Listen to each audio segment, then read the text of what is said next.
Hello everyone. In previous video we have discussed about the Bohr atomic model and Bohr-Bury scheme of electrons distribution in different shells.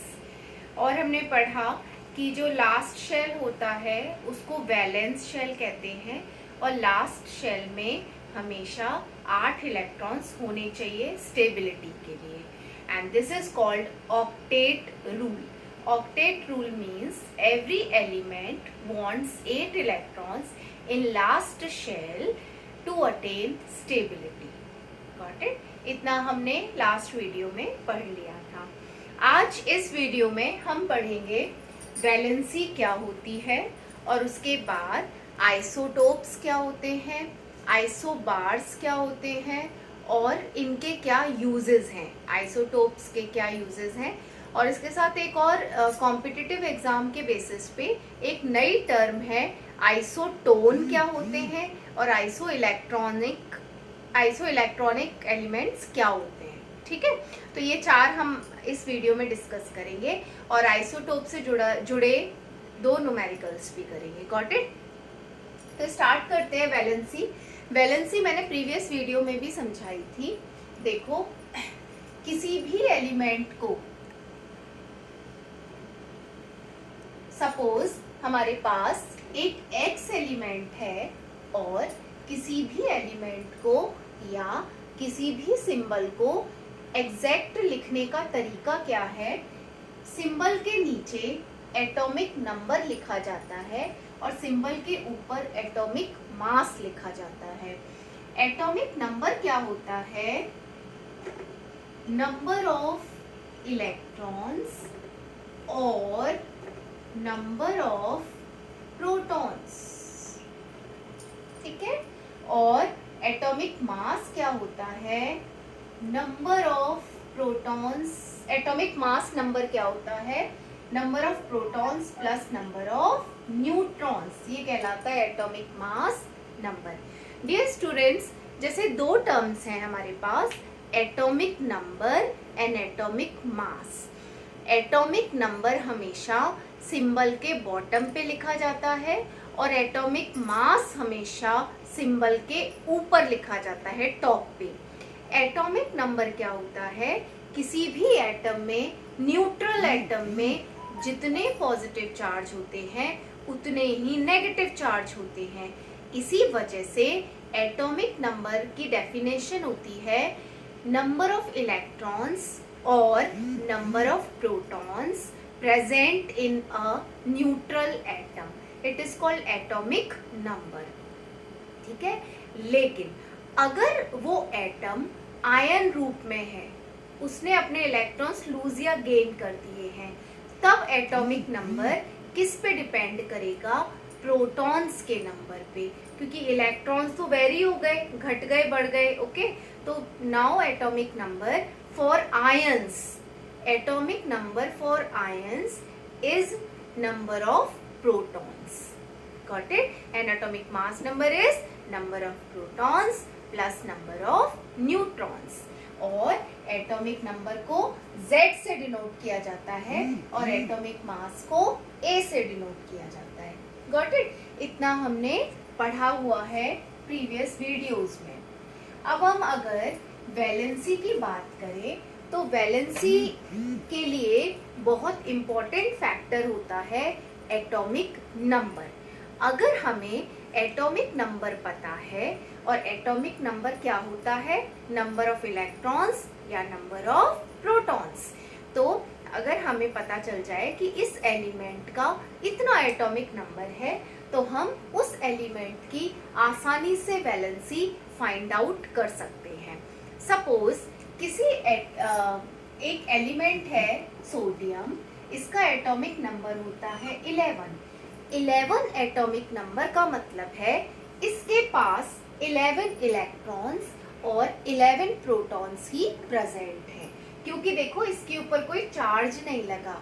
This means it is a neutral atom and for a neutral atom number of electrons and number of protons remains always equal.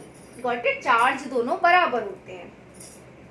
अब अगर हमें पता चल गया कि sodium element का atomic number 11 है, तो उसके पास 11 इलेक्ट्रॉन्स प्रेजेंट है। इन 11 इलेक्ट्रॉन्स को हम डिस्ट्रीब्यूट कैसे करते हैं क्लासेस में, और वो हमने प्रीवियस वीडियो में पढ़ी थी according to Bohr Bury scheme 2n²। इन 11 इलेक्ट्रॉन्स को हम डिस्ट्रीब्यूट करते हैं क्लासेस में। जैसे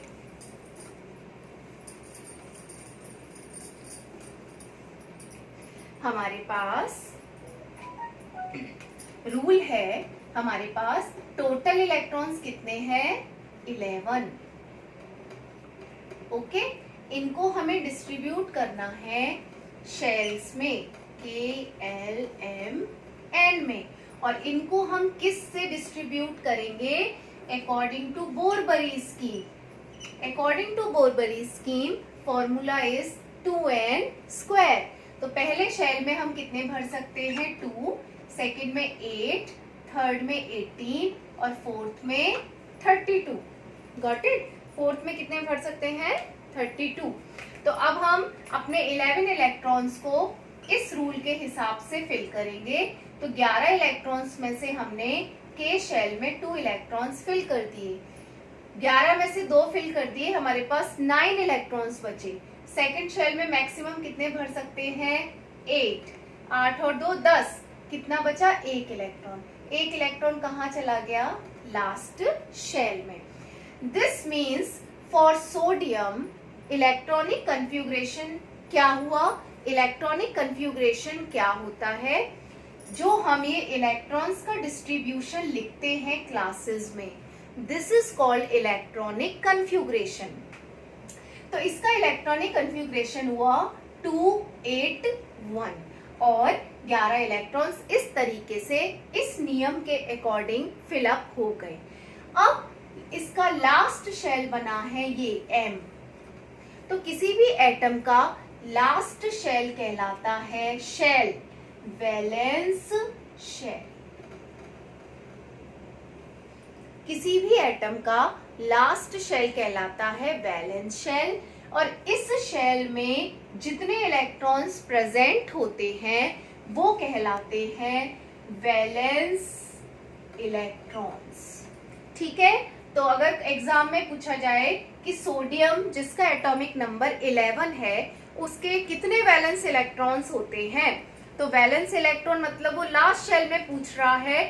डिस्ट्रीब्यूशन हम करेंगे, इलेक्ट्रॉनिक कन्फ्यूग्रेशन लिखेंगे, फिर हम ये देखेंगे कि लास्ट शेल में कितने इलेक्ट्रॉन्स बच रहे हैं, तो वो बचे हुए इलेक्ट्रॉन्स कहलाते हैं वैलेंस इलेक्ट्रॉन्स, और लास्ट शेल को हम कहते हैं वैलेंस शेल।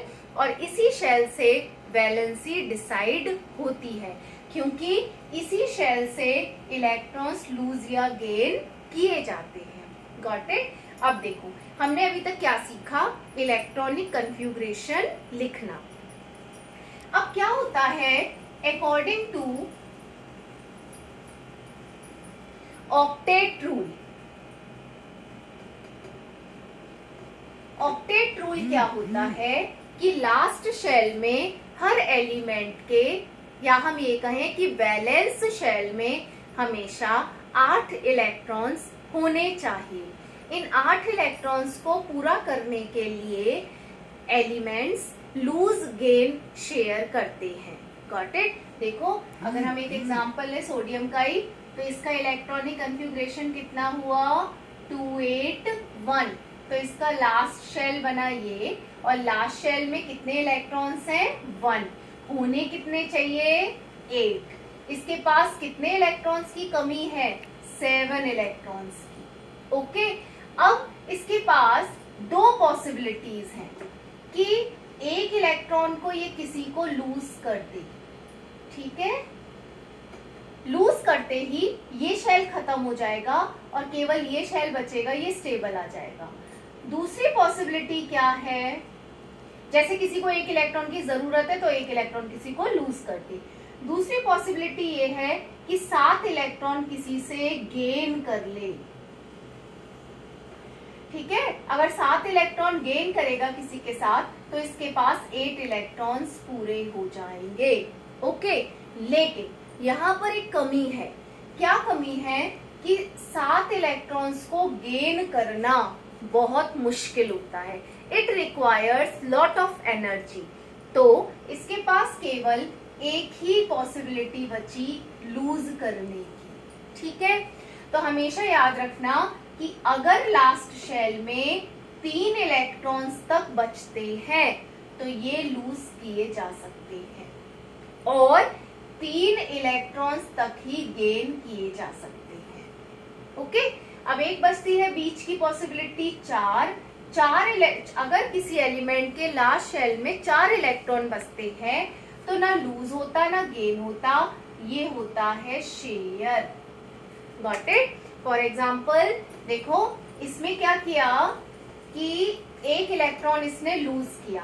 एक इलेक्ट्रॉन लूज करते ही इलेक्ट्रॉन इसने लूज किया तो इसके पास Na एक पॉजिटिव आ गया। एक पॉजिटिव का क्या मतलब है? पॉजिटिव चार्ज कब आता है? जब इलेक्ट्रॉन्स लूज हो जाते हैं। और कितना पॉजिटिव चार्ज आता है? जितने इलेक्ट्रॉन लूज होते हैं। कितने इलेक्ट्रॉन लूज हो रहे हैं? 1। तो इस पे 1 पॉजिटिव चार्ज आ जाएगा। क्यों? क्योंकि इलेक्ट्रॉन्स पे नेगेटिव चार्ज होता है, तो जब नेगेटिव चार्ज चला जाएगा तो पॉजिटिव चार्ज ही तो हम पे रह जाएगा। ओके, देखो कैसे कि 11 इलेक्ट्रॉन थे इसके पास, 11 ही प्रोटॉन्स थे, तो इसने एक इलेक्ट्रॉन लूज कर दिया तो प्रोटॉन्स का नंबर ज्यादा हुआ, पॉजिटिव चार्ज ज्यादा हुआ इस पे, तो एक पॉजिटिव चार्ज इस पे आ जाता है। Got it? और जब भी कोई भी एलिमेंट लूज करता है, whenever an element loses electrons it behaves like metal। तो जब भी लूज करते हैं तो क्या कहलाते हैं वो? Metals. Metals are always positively charge, they are called electropositive. Why? Because they always lose electron and gains positive charge। ठीक है, अब देखो सपोज किसी का एटॉमिक नंबर है 12, तो क्या हो गया इलेक्ट्रॉनिक कन्फिग्रेशन? 282। तो लास्ट शेल में 2 इलेक्ट्रॉन बचे, तो अब 2 तक तो मैंने बताया ना लूज किए जा सकते हैं, क्योंकि देखो लास्ट शेल में कितने इलेक्ट्रॉन्स होने चाहिए? 8। इसके पास कितने की कमी है? 6 इलेक्ट्रॉन्स की। अब मैंने बताया 6 इलेक्ट्रॉन गेन तो नहीं कर सकता, कितने तक गेन कर सकते हैं? 3 इलेक्ट्रॉन्स तक। और आसान क्या है? लूज कर देना, निकाल देना। तो मैंने कहा 3 तक लूज कर सकते हैं, तो ये भी क्या करेगा? मेटल की तरह बिहेव करेगा और इस पे कितना चार्ज आ जाएगा? +2, मतलब 2 इलेक्ट्रॉन इसने लूज किए हैं। ठीक है, अब सपोज किसी के पास 13 है एटॉमिक नंबर, तो 283। लास्ट शेल में 3 है, कितने की रिक्वायरमेंट है 8 इलेक्ट्रॉन्स को पूरा करने के लिए? 5 की। तो 5 इलेक्ट्रॉनिक है ना, 5 इलेक्ट्रॉनिक किसी से गेन नहीं कर सकता क्योंकि इसको भी एनर्जी बहुत ज्यादा चाहिए। तो आसान क्या रहेगा? 3 को लूज कर देना, तो इसके कितना चार्ज आ जाएगा? +3। Got it? अब किसी के लास्ट शेल में अगर 4 इलेक्ट्रॉन बच रहे हैं तो इस केस में ना लूज होता ना ही गेन होता। मतलब लास्ट शेल में 4 है और इसको कितने चाहिए स्टेबल होने के लिए? 8 इलेक्ट्रॉन्स, ऑक्टेट रूल के हिसाब से। तो इसका मतलब 4 इलेक्ट्रॉन इसको किसी से उधार लेने पड़ेंगे। लेकिन मैंने बताया कि जब किसी के लास्ट शेल में 4 इलेक्ट्रॉन्स बचते हैं तो ये लूज या गेन नहीं करते, ये हमेशा शेयर करते हैं। और शेयर करते हैं तो इन पे कोई चार्ज नहीं आता। क्यों? क्योंकि परमानेंटली लूज या गेनिंग नहीं हो रही है। Got it? अगर आप देखते हैं किसी के लास्ट शेल में 5 इलेक्ट्रॉन है, तो देखो लास्ट शेल में कितने होने चाहिए? 8 है, कितने इसके पास? 5। कितने की रिक्वायरमेंट है इसको? 3 इलेक्ट्रॉन्स की। अब इसके पास 2 पॉसिबिलिटी है, या तो ये 5 इलेक्ट्रॉन को निकाल दे या किसी से 3 इलेक्ट्रॉन उधार ले ले। उधार लेने पर इसके 5 + 3 8 हो जाएंगे इलेक्ट्रॉन्स। लेकिन मैंने क्या बताया? 5 इलेक्ट्रॉन्स को लूज नहीं कर सकता। कितने तक लूज कर सकते हैं? 3 तक, और 3 तक ही गेन कर सकते हैं। तो इसके लिए आसान क्या रहेगा? 3 को गेन करना। तो अब ये 3 को गेन कर रहा है, गेन करने पर इस पे नेगेटिव चार्ज आ जाता है। नेगेटिव चार्ज क्यों आता है? इसने गेन किए इलेक्ट्रॉन्स, उधार लिए, अपने पास नेगेटिव चार्ज कलेक्ट किया, तो उसके पास उतना ही नेगेटिव चार्ज आ जाता है। और यही ठीक है, तो जो गेन करते हैं जो एलिमेंट्स, वो कहलाते हैं नॉन मेटल्स। ओके, तो 4 इलेक्ट्रॉन जो शेयरिंग का केस है ना, वो भी नॉन मेटल में आता है। Got it? ओके, अब जिनके लास्ट शेल में 8 इलेक्ट्रॉन्स होते हैं, जिनका पूरा शेल फिल है, उनको तो ना लूज करने की जरूरत ना गेन करने की जरूरत, तो इनका 0 होता है। They are called noble gases. Okay, noble gases ना 8 इलेक्ट्रॉन्स होते हैं लास्ट शेल में, तो ये भी क्या कहलाती है? Non metals. ओके, ठीक है। तो अब यहां से हम वैलेंसी की डेफिनेशन बताते हैं कि वैलेंसी क्या होती है। Number of electrons lose, gain और share, it is called valency. जैसे अगर किसी ने 1 इलेक्ट्रॉन लूज किया तो कितने इलेक्ट्रॉन लूज कर रहा है? 1, तो इसकी 1 वैलेंसी हुई। अगर किसी ने 1 इलेक्ट्रॉन गेन किया तो कितने गेन कर रहा है? 1, तो वो 1 इसकी वैलेंसी हुई। शेयर, कितने इलेक्ट्रॉन शेयर कर रहा है? 4, तो इसकी 4 वैलेंसी हुई। Got it? तो जितने नंबर इलेक्ट्रॉन्स को लूज करते हैं, जितने नंबर इलेक्ट्रॉन्स को गेन करते हैं, जितने नंबर इलेक्ट्रॉन्स को शेयर करते हैं, शेयर हमेशा 4 इलेक्ट्रॉन्स का ही होता है। ठीक है, तो वो उसकी वैलेंसी कहलाती है। Got it? तो valency it is very important. Okay, and किसी भी केमिकल फॉर्मूला लिखने के लिए ना वैलेंसी बहुत ज्यादा जरूरी होती है, और हम ऐसे प्रिडिक्ट भी कर सकते हैं। सपोज तुम्हें एग्जाम में दे दिया जाए एक फॉर्मूला है X2O3 और तुमसे पूछा जाए इसमें X की वैलेंसी बताओ। ठीक है, तो हम बहुत अच्छे से जानते हैं कि केमिकल फॉर्मूला बनाने के लिए हम क्रिस क्रॉस करते हैं। इसकी वैलेंसी इसके नीचे और इसकी वैलेंसी इसके नीचे, और हमारे पास ऑलरेडी फॉर्मूला बना हुआ है। तो ये किसकी वैलेंसी होगी? 3x की। और हमेशा पहले क्या लिखा जाता है? Positive charge. किसी भी कंपाउंड में सबसे पहला पार्ट कैटायन होता है, मेटल होता है, हमेशा पॉजिटिव होता है। तो इसकी वैलेंसी क्या होगी? +3, और ये 2 कैसे आई होगी? क्रिस क्रॉस करके, तो ये किसकी होगी? इसकी। This is -2। दिस मीन्स इनकी वैलेंसी क्या हुई? X की तो +3 और ऑक्सीजन की -2, तभी तो क्रिस क्रॉस करके क्या फॉर्मूला बना? X2O3। तो ठीक है, X2O3 में देखो सिंपली भी तुम देख सकते हो कि O के नीचे 3 लिखा है, तो ये क्रिस क्रॉस करके आई होगी, तो ये किसकी वैलेंसी होगी? इसकी। और ये 2 किसकी होगी? इसकी।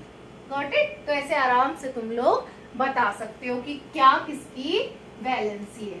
फॉर एग्जाम्पल अगर हम ले Al2O3, तो कोई तुमसे पूछता है इसमें एल्यूमिनियम की वैलेंसी बताओ, तो देखो क्रिस क्रॉस किया गया होगा, तो एल्यूमिनियम की वैलेंसी कितनी होगी? 3, ऑक्सीजन की कितनी होगी? 2, तभी तो क्रिस क्रॉस करके फॉर्मूला बना है। Okay, next is, I think valency is now clear to you all. Okay, next आपका टॉपिक आता है आइसोटोप्स। आइसोटोप्स क्या होते हैं? जैसा कि मैंने बताया कि किसी भी सिंबल में, ऐसे लिखते हैं, किसी भी सिंबल में नीचे की तरफ एटॉमिक नंबर लिखा जाता है जिसको हम Z से डिनोट करते हैं, और ऊपर की तरफ एटॉमिक मास लिखा जाता है जिसको हम A से डिनोट करते हैं। अब होता क्या है कि कुछ भी एलिमेंट्स के या किन्हीं एलिमेंट्स के कुछ एटम्स होते हैं, ठीक है, जिनकी फिजिकल प्रॉपर्टी अलग अलग होती हैं और केमिकल प्रॉपर्टी सेम होती हैं। जैसा कि जैसे आप ऐसे देखो कि सपोज हाइड्रोजन है। ओके, तो हाइड्रोजन एक एलिमेंट है और हाइड्रोजन का एक एटम सपोज A जगह पाया जा रहा है और दूसरा एटम B जगह और तीसरा एटम C जगह। कौन से एलिमेंट के एटम्स पाए जा रहे हैं? हाइड्रोजन एलिमेंट के। तो जो A जगह हाइड्रोजन का एटम पाया जा रहा है वो आपका शाइन कर रहा है, और B जगह जो पाया जा रहा है वो शाइन नहीं कर रहा, ये भी शाइन नहीं कर रहा। दिस मीन्स कि ये एटम्स तो हाइड्रोजन के हैं, ठीक है, तो केमिकल प्रॉपर्टीज तो इनके सेम है लेकिन फिजिकल प्रॉपर्टी अलग अलग हैं। और डियर स्टूडेंट्स, फिजिकल प्रॉपर्टी में क्या क्या आता है? मास हुआ, वो फिजिकल प्रॉपर्टी है ना, देखने में कैसी है, भारी है कोई चीज, तो मास उसकी फिजिकल प्रॉपर्टी हुई। तो आइसोटोप्स क्या होते हैं कि जिनके एटॉमिक नंबर सेम होते हैं और एटॉमिक मास अलग अलग होते हैं। Got it? Isotopes, what are isotopes? Isotopes are the atoms of same elements having same atomic number but different atomic mass. हम इसको ऐसे भी कह सकते हैं कि एक एलिमेंट के डिफरेंट एटम्स जिनमें प्रोटॉन्स का नंबर तो सेम है लेकिन न्यूट्रॉन का नंबर अलग है, क्योंकि न्यूट्रॉन्स का देखो एटॉमिक मास किससे मिलके बना होता है? एटॉमिक मास क्या होता है? न्यूक्लियस का वेट। एक एटम में सबसे भारी चीज क्या होती है? न्यूक्लियस। न्यूक्लियस में कौन पाया जाता है? न्यूट्रॉन। तो न्यूट्रॉन एंड प्रोटॉन, तो एटॉमिक मास किससे मिलके बने होते हैं? Proton and neutron. तो देखो जब हम ये कह रहे हैं आइसोटोप्स में प्रोटॉन्स क्या है? प्रोटॉन्स और इलेक्ट्रॉन्स। तो अगर मैं ये कहूं कि the atoms of same elements having same number of protons, जब सेम नंबर ऑफ प्रोटॉन्स है और क्या अलग कर दूं, अगर देखो यहाँ पर भी एक ही प्रोटॉन है, यहाँ पर सपोज 2 न्यूट्रॉन हो जाएं, यहाँ पर 1 न्यूट्रॉन हो जाता है, एटॉमिक मास अलग अलग हो जाएगा।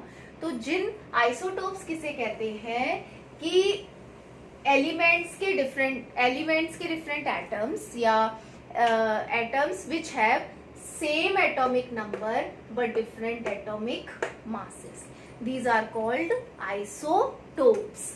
और हाइड्रोजन के 3 आइसोटोप्स होते हैं, इसका मतलब हाइड्रोजन अपने 3 आइसोटोपिक रूप में पाया जाता है, 1H1, 1H2, 1H3। तो 1H1 को हम कहते हैं प्रोटियम, इसको कहते हैं हम ड्यूटेरियम, इसको कहते हैं ट्रीटियम। Got it? एक बार फिर से समझते हैं। आइसोटोप्स वो होते हैं जिन एटम्स की केमिकल प्रॉपर्टीज तो सेम है। केमिकल प्रॉपर्टीज किस पे डिपेंड करती हैं? प्रोटॉन्स या इलेक्ट्रॉन्स पे, क्योंकि केमिकल रिएक्शन में कौन भाग लेता है? इलेक्ट्रॉन्स। ओके, तो जब इलेक्ट्रॉन और प्रोटॉन सेम है तो केमिकल प्रॉपर्टीज सेम होंगी। ओके, तो जिनकी केमिकल प्रॉपर्टीज सेम होती हैं लेकिन फिजिकल प्रॉपर्टीज अलग अलग होती हैं, वो क्या कहलाते हैं? आइसोटोप्स। दूसरी डेफिनेशन, आइसोटोप्स वो होते हैं जिनके एटॉमिक नंबर तो सेम होते हैं और एटॉमिक मास अलग अलग होते हैं। एटॉमिक नंबर नीचे की तरफ लिखा जाता है। Got it? आइसोटोप्स के बहुत सारे यूजेस हैं, मैंने तुम्हें नोट्स में भी लिखाए हैं कि जो आइसोटोप्स होते हैं कैंसर के ट्रीटमेंट में काम में आते हैं, गॉइटर के ट्रीटमेंट में काम में आते हैं। कार्बन का एक आइसोटोप होता है कार्बन 14, ओके, वो जो आइसोटोप है वो कार्बन डेटिंग के काम में लाया जाता है। सोडियम का आइसोटोप है वो आपका ब्लड प्रेशर रेगुलेशन के काम में लाया जाता है। Got it? तो आपका नेक्स्ट टॉपिक है आइसोबार। ठीक है, आइसोबार। आइसोबार क्या होते हैं? उल्टा होता है।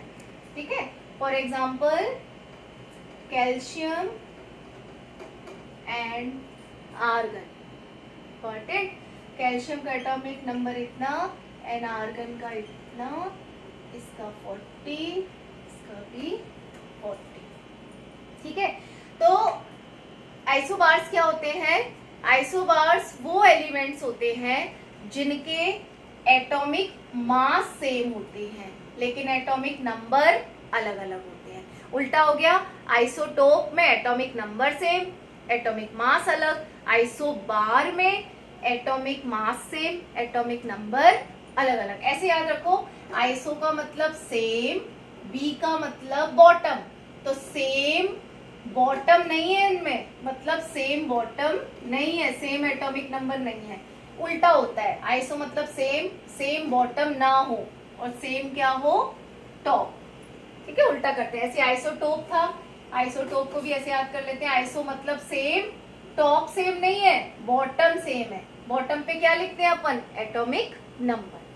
ठीक है, तो ये कहलाते हैं आइसोबार्स। आइसोबार्स के ज्यादा यूजेस नहीं है, है ना, डिस्कवर भी नहीं हुए ज्यादा यूजेस, आइसोटोप्स के ही ज्यादा यूजेस पूछे जाते हैं और है भी। Now next is isotone. देखो, आइसो मतलब सेम, टोन मतलब न्यूट्रॉन्स, वो एलिमेंट्स जिनमें same number of neutrons present हो। देखो, हम जानते हैं बहुत अच्छे से कि न्यूट्रॉन्स कैलकुलेट कैसे किए जाते हैं। Neutrons, because we know that atomic mass is equal to proton plus neutron, और अपन को क्या चाहिए, न्यूट्रॉन, तो न्यूट्रॉन को इधर ले आए तो क्या आ गया, atomic mass minus proton, and proton is what, atomic number, है ना। एक न्यूट्रल एटम में जितने प्रोटॉन होते हैं उतने इलेक्ट्रॉन होते हैं, तो न्यूट्रल एटम में तुम नंबर ऑफ प्रोटॉन्स कह लो या नंबर ऑफ इलेक्ट्रॉन्स कह लो, एटॉमिक नंबर की डेफिनेशन यही होती है। तो इसका मतलब नंबर ऑफ न्यूट्रॉन्स कैसे कैलकुलेट किए जाते हैं, किसी भी सिंबल में ऊपर ए लिखते हैं, नीचे जेड लिखते हैं, एटॉमिक नंबर।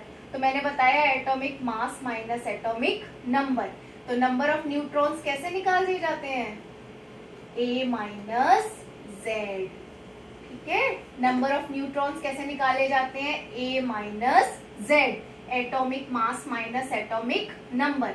अब देखो, एग्जाम में पूछ लिया जाए तुमसे, सपोज ए 10-7, बी 11-8, सी 10-8, तो तुमसे पूछा जाए इन तीनों में आइसोटोन छांटो, इन तीनों में आइसोटोन बताओ कौन कौन है। तो तुम क्या करो, ए माइनस जेड करके देख लो। इसमें नंबर ऑफ न्यूट्रॉन्स कितने हैं, 3, इसमें कितने हैं, 3, इसमें कितने हैं, 2, इसका मतलब ये दोनों आपस में आइसोटोन है। आइसोटोन इज व्हाट, वो एलिमेंट जिनमें नंबर ऑफ न्यूट्रॉन्स सेम, ठीक है, ओके। एंड नेक्स्ट है आपका आइसो इलेक्ट्रॉनिक।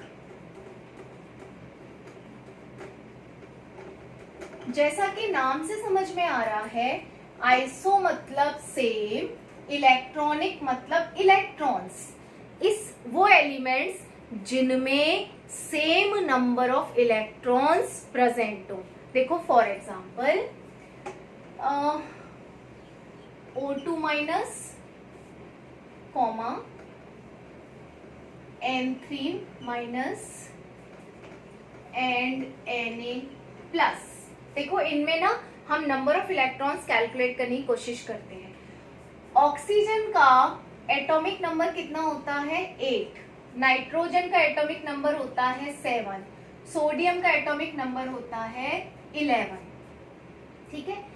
अब ये तो एटॉमिक नंबर है न्यूट्रल एटम्स के, लेकिन यहाँ पर जो एग्जाम्पल्स दिए गए हैं वो आपके आयनिक रूप में है, आयंस है, ठीक है। तो यहाँ पर लूज या गेन हो चुका है इन एलिमेंट्स में, अब ये न्यूट्रल एटम नहीं है। ये एटॉमिक नंबर किसके लिए दिए जाते हैं, न्यूट्रल एटम के लिए।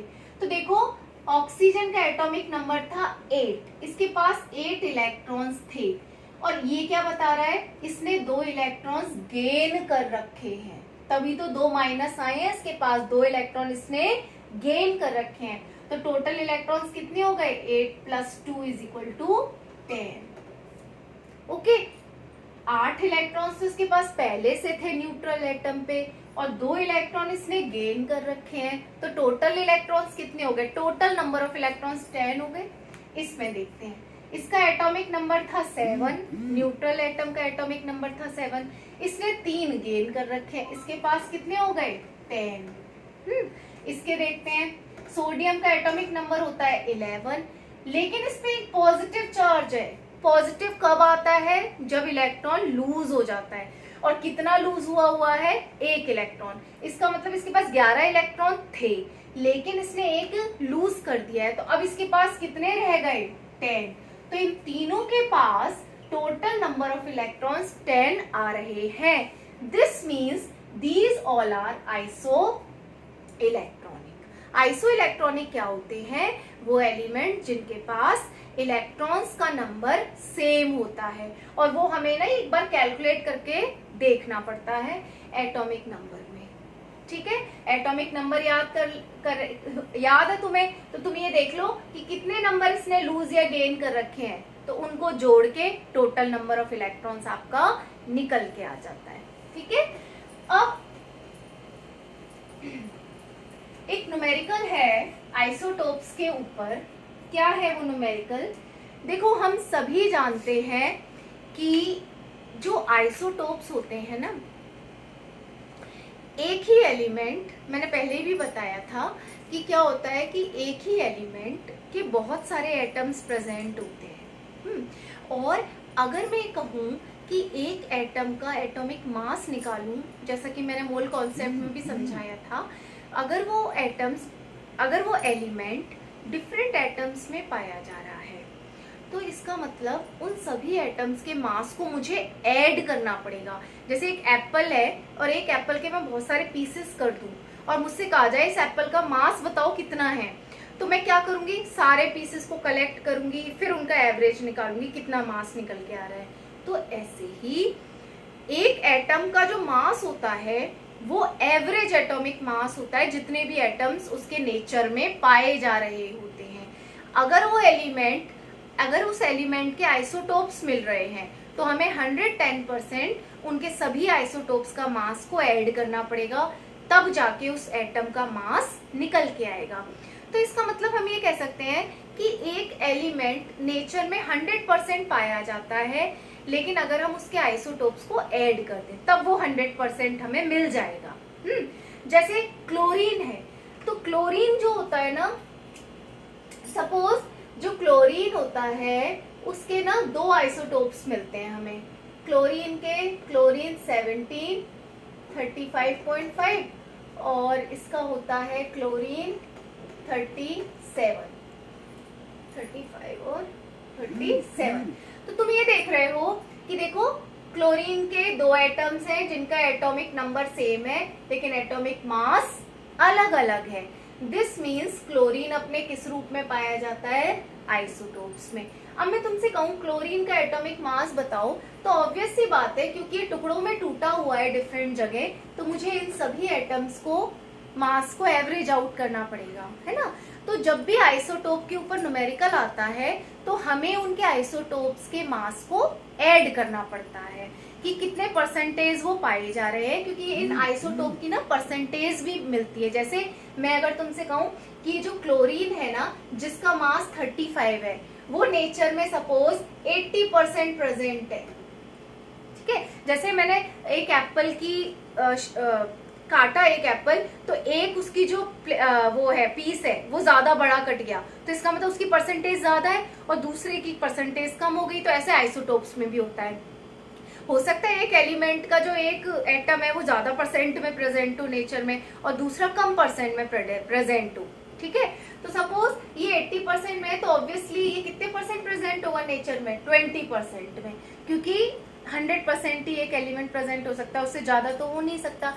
तो हम इसकी न्यूमेरिकल निकालने के लिए एवरेज एटॉमिक मास निकालते हैं और उसका परसेंटेज भी देखते हैं, कितने परसेंटेज वो प्रेजेंट था।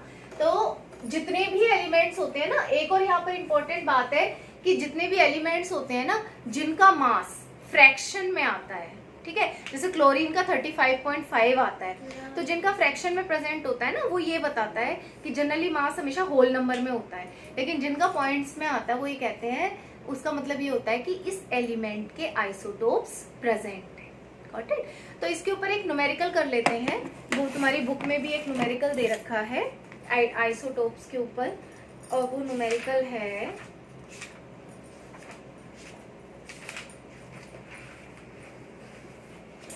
आपका, वो न्यूमेरिकल है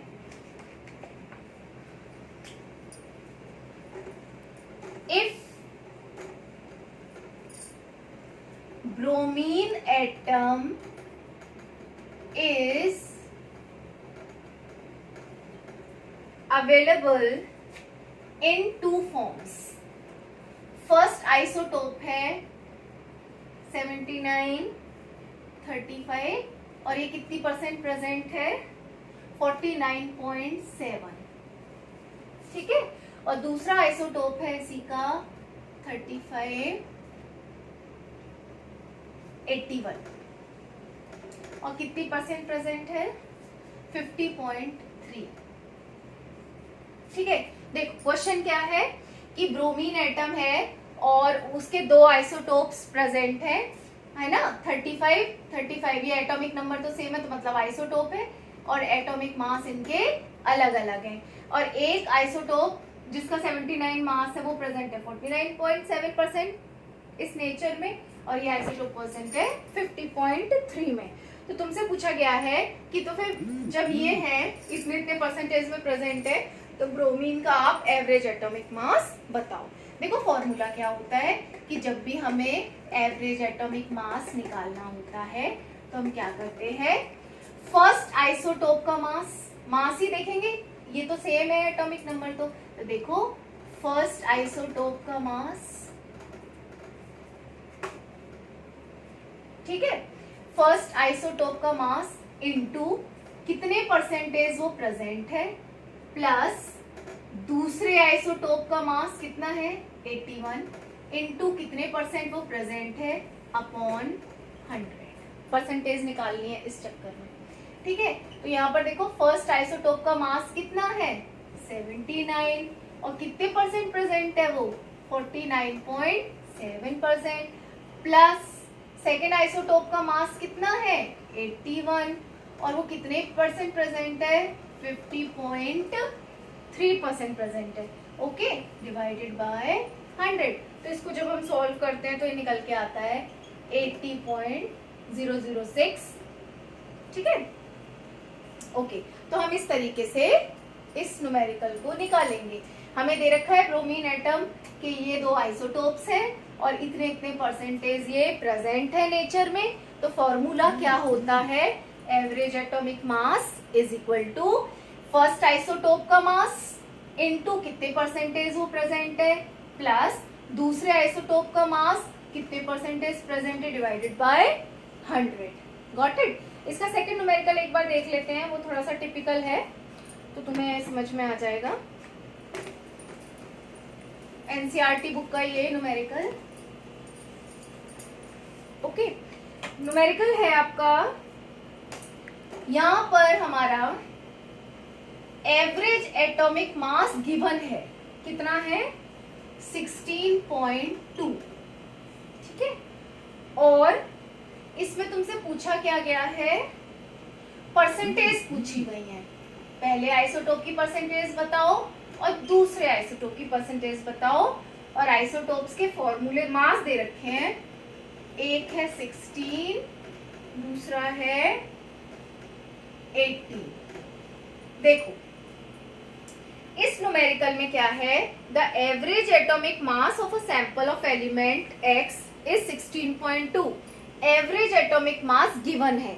हमने पहले वाले न्यूमेरिकल में average atomic mass find out किया था, है ना, और परसेंटेज उसमें गिवन थी, लेकिन इस न्यूमेरिकल में एवरेज एटॉमिक मास गिवन है, हमें परसेंटेज कैलकुलेट करनी है, और इसमें मास तो दे ही रखा है। तो देखो हम इसको कैसे करेंगे, एवरेज एटॉमिक मास इस तरफ रख लिया 16.2, हम जानते हैं कि जो एटॉमिक आइसोटोप होता है वो 100% प्रेजेंट होता है, गॉट इट। तो अगर एक आइसोटोप की परसेंटेज हम x मान रहे हैं तो दूसरे आइसोटोप की परसेंटेज हमें 100 माइनस x माननी पड़ेगी, क्योंकि हम जानते हैं कि एक की x है और 100% आइसोटोप तो 100% होते हैं, कितने भी पीसेस कर दो उनके, तो एक की जब हम x मान रहे हैं तो दूसरी 100 माइनस x माननी पड़ेगी परसेंटेज।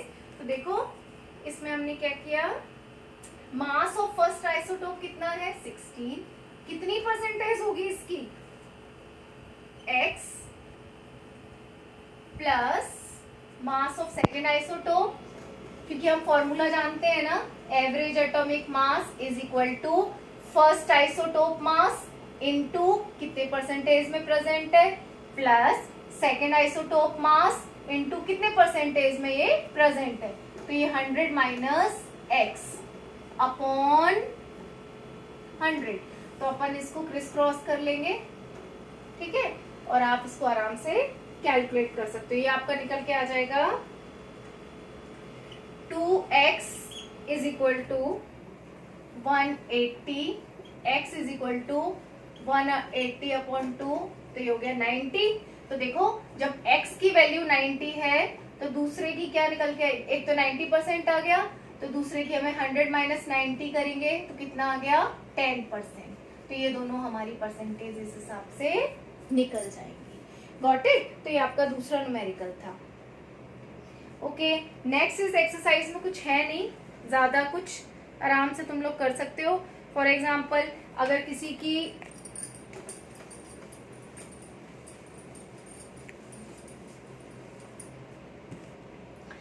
अगर atomic number z is equal to 3 दे रखा है तो इसकी वैलेंसी बताओ।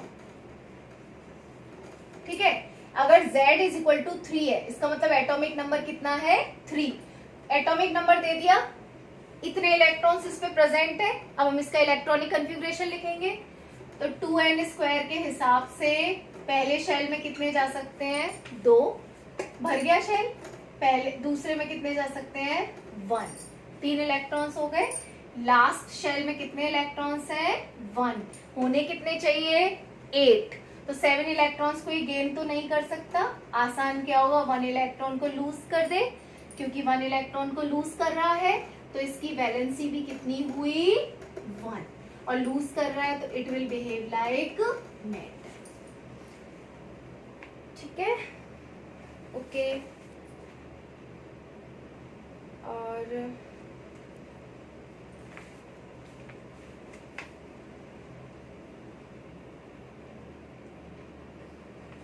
एक क्वेश्चन है इसमें,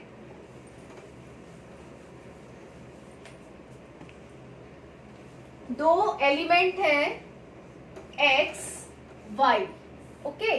इनका कंपोजिशन दे रखा है, प्रोटॉन्स कितने हैं x पे 6 और y पे कितने हैं 6, न्यूट्रॉन्स कितने हैं इस पे 6 और इस पे 8, और तुमसे पूछा जा रहा है इन दोनों के बीच रिलेशन क्या है।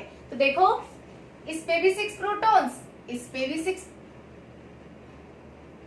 हाँ इस पे भी, x पे देखो, x पे अगर अपन प्रोटॉन देखें तो देखो x का अगर अपन फॉर्मूला बनाए तो x की एटॉमिक नंबर तो 6 हो गया और एटॉमिक मास कितना हो गया 12। फिर से बताते हैं, x y दो एलिमेंट्स हैं और इनमें x के ऊपर कितने प्रोटॉन्स हैं 6, ठीक है, और y के ऊपर कितने प्रोटॉन्स हैं 6, x के ऊपर कितने न्यूट्रॉन्स हैं 6, x के ऊपर y के ऊपर कितने न्यूट्रॉन्स हैं 8। तो इनका फॉर्मूला सिंबल लिखने की कोशिश करते हैं। नीचे क्या लिखते हैं अपन, प्रोटॉन्स का नंबर या एटॉमिक नंबर, प्रोटॉन का नंबर कह लो या एटॉमिक नंबर कह लो, एक ही बात है। तो देखो x के नीचे हमने 6 लिख लिया, क्यों, क्योंकि उस पे 6 प्रोटॉन्स है, ठीक है। अब ऊपर क्या लिखते हैं अपन, एटॉमिक मास, नीचे क्या लिखते हैं एटॉमिक नंबर। तो एटॉमिक नंबर तो 6 लिख लिया, प्रोटॉन्स का number is equal to atomic number. Atomic mass कैसे लिखते हैं, atomic mass is what, proton plus neutron. तो 6 6 12 हो गया। अब इसमें देखते हैं y एटॉमिक नंबर 6 और इसका एटॉमिक मास कितना हो गया 14, ठीक है। तो अब हम इनके रिलेशन फाइंड आउट करें तो देखो इन दोनों एलिमेंट के एटॉमिक नंबर सेम है लेकिन एटॉमिक मास अलग अलग है, तो ये आपस में क्या कहलाएंगे, आइसोटोप। आइसोटोप क्यों कहलाएंगे, which have same atomic number but different atomic masses. Got it? ये क्वेश्चन हो गया।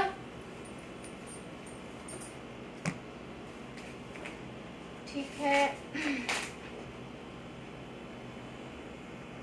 इसमें पूछा हुआ है क्लोरीन माइनस में वैलेंस इलेक्ट्रॉन्स कितने होंगे।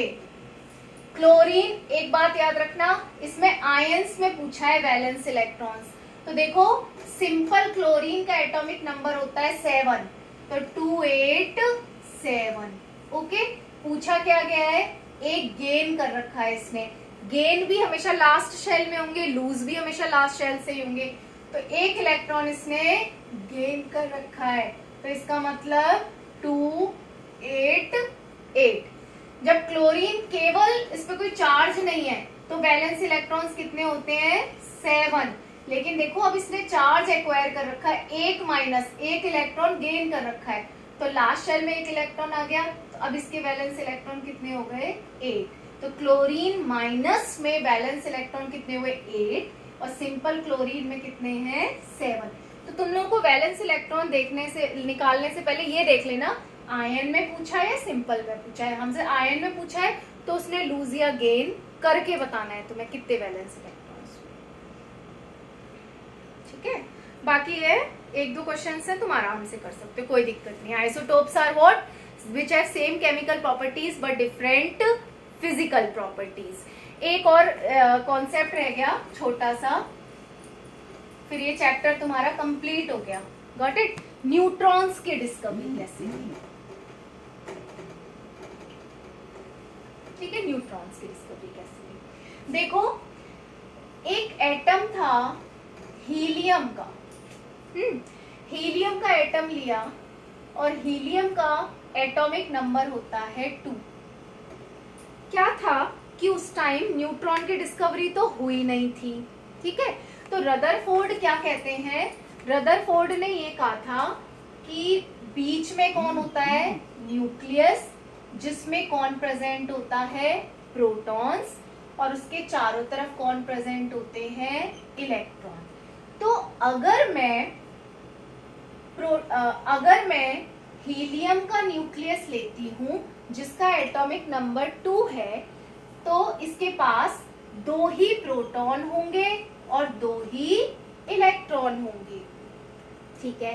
तो इन्होंने क्या किया, हीलियम का न्यूक्लियस लिया, तो इनके पास 2 प्रोटॉन कहाँ रहते हैं न्यूक्लियस के अंदर, और इलेक्ट्रॉन कहाँ रहते हैं बाहर। तो ये हीलियम का न्यूक्लियस था, 2 इलेक्ट्रॉन बाहर थे और 2 प्रोटॉन अंदर थे, क्योंकि हम जानते हैं एटॉमिक नंबर क्या होता है, जितने नंबर प्रोटॉन्स हैं या जितने नंबर इलेक्ट्रॉन्स हैं किसी भी न्यूट्रल एटम पे। अब क्या हुआ, ये उनका एटम ले लिया उन्होंने हीलियम एटम, और उन्होंने इलेक्ट्रॉन का नंबर फाइंड आउट किया, एटॉमिक नंबर तो 2 ही निकल के आया। क्या हुआ, उन्होंने इसका एटॉमिक मास निकालना चाहा, हीलियम एटम का एटॉमिक मास निकालना चाहा। हम जानते हैं सबसे ज्यादा भार किसमें होता है न्यूक्लियस में, सबसे ज्यादा सॉलिड पार्टिकल्स, सॉलिड चीज होती है न्यूक्लियस। तो उन्होंने ना न्यूक्लियस को निकाल के भार कैलकुलेट किया, तो उन्होंने कहा 2 ही आना चाहिए इसका, तो एटॉमिक मास नंबर जो है वो 2 ही आना चाहिए, क्योंकि उसके पास तो 2 ही प्रोटॉन है, न्यूक्लियस में कौन रहता है प्रोटॉन, 2 प्रोटॉन है तो 2 ही आना चाहिए। लेकिन पता है एटॉमिक मास कितना आ रहा था इसका, एटॉमिक मास नंबर 4। तो उन्होंने कहा यार न्यूक्लियस पे तो प्रोटॉन रहता है तो 2 आना चाहिए, आ रहा है 4, ये 2 कहां से एक्स्ट्रा आ गया। और उन्होंने फिर न्यूक्लियस का चार्ज कैलकुलेट किया, चार्ज देखा तो इसके पास चार्ज आ रहा था पॉजिटिव, प्रोटॉन के पास पॉजिटिव चार्ज ही होता है, इसका मतलब न्यूक्लियस पे पॉजिटिव चार्ज है और 2 आना चाहिए, लेकिन आ कितना रहा है 4, दुगना आ गया। तो इन्होंने रदरफोर्ड ने, ये एक साइंटिस्ट थे चैडविक, जेम्स चैडविक, उन्होंने कहा कि इसका मतलब न्यूक्लियस के अंदर एक और पार्टिकल रह रहा है जिसका नंबर प्रोटॉन के लगभग बराबर ही है, लेकिन उसका चार्ज 0 है, तभी तो न्यूक्लियस का चार्ज पॉजिटिव आ रहा है। अगर उस पर कुछ चार्ज होता तो फिर वो कैलकुलेट करके आता, ठीक है। तो उन्होंने क्या कहा कि न्यूक्लियस के अंदर एक और पार्टिकल रहता है जिसका नंबर लगभग प्रोटॉन के बराबर ही होता है, और लेकिन उसका चार्ज क्या होता है 0। इस हिसाब से न्यूक्लियस का जो अपन एटॉमिक मास निकालते हो न्यूक्लियस के आधार पे निकालते हैं, और न्यूक्लियस में कौन रहता है proton and neutron. Proton and neutron को इकट्ठे हम न्यूक्लियॉन्स कहते हैं, न्यूक्लियॉन्स, प्रोटॉन प्लस न्यूट्रॉन्स को, क्योंकि वो न्यूक्लियस में रहते हैं। Got it. तो इस हिसाब से उसकी न्यूट्रॉन की डिस्कवरी हुई थी, क्योंकि atomic mass number just double आ रहा था, तो उन्होंने कहा एक और पार्टिकल है इसका मतलब न्यूक्लियस के अंदर जिसपे चार्ज तो 0 है लेकिन नंबर लगभग प्रोटॉन की बराबर है। Okay, so this is how neutrons were discovered. So now your 4th chapter has been completed. Revise this chapter, and if you have any doubt then you can ask. Thank you.